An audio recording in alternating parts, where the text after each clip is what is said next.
Hi, I'm Dean. We've got another one of these FG Falcons that we're doing diff pushes and a centre bearing in. So we've got it all pulled apart here, viciously guarded by the watchdog. And I'm just going to show you what the program is. So first of all, with the shaft, there's a couple of different types of these, but if you have a look at the centre bearing, you see that's flogged out, like that's completely flogged out. Now see how this type of uni joint does not have any circlips. So they're an interference fit when they're pressed in, so you have to get them pressed out and then get new ones pushed in. If you look closely, you can see those little lugs around there and there and there, and that's what's holding it all together. So you've got to take it to a machine shop to get them to make it fit back in, because if you just push that pin out and put a new one back in, you've got a hazard that that could fly back out. So what we do in this case is that we just buy a new one of these from the wrecker with the bin, with the bearing in a decent, the centre bearing in decent condition. So the other type has the circlip, they're easy to change.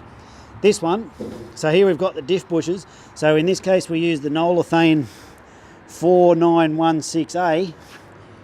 That's them. They fit nicely. If you have a look at the old one, see the crack down the side there? That's how they flog out. Now that lives in this location here. The other one, same, the two of them come in that 49160 pack. The other one lives in there. So to get them out, you can't really do this without a hoist. You've got to pull the handbrake cable off, disconnect that, then undo all of them. There's like 3 main bolts, 1, 2, 3 there, same on the other side.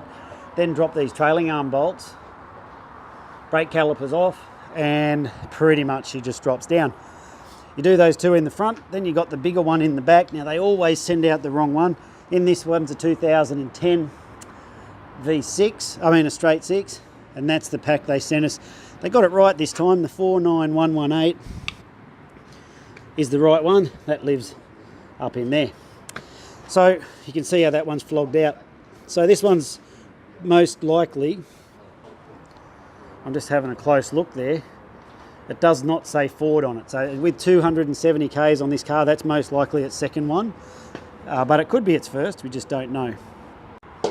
So there they are with the red Nolethane bushes installed. We use a very technical piece of plate like that and a very technical hammer like this to just tap them in. Then you just got to realign those bolts to get all the bits and pieces back together. It's pretty straightforward from this point on, but it's a bit of fiddle farting around.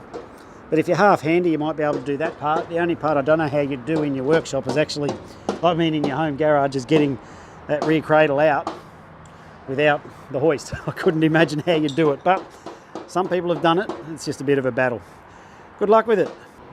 So there we have the diff bush replacement program in a 2010 FG XR6, and all the Falcons are the same, and also a centre bearing failure. So you can see how that we get around that. You can get them pressed out, but the reality is it's too expensive, it takes too long. Best off just to get another one in when I'm talking about the centre bearing.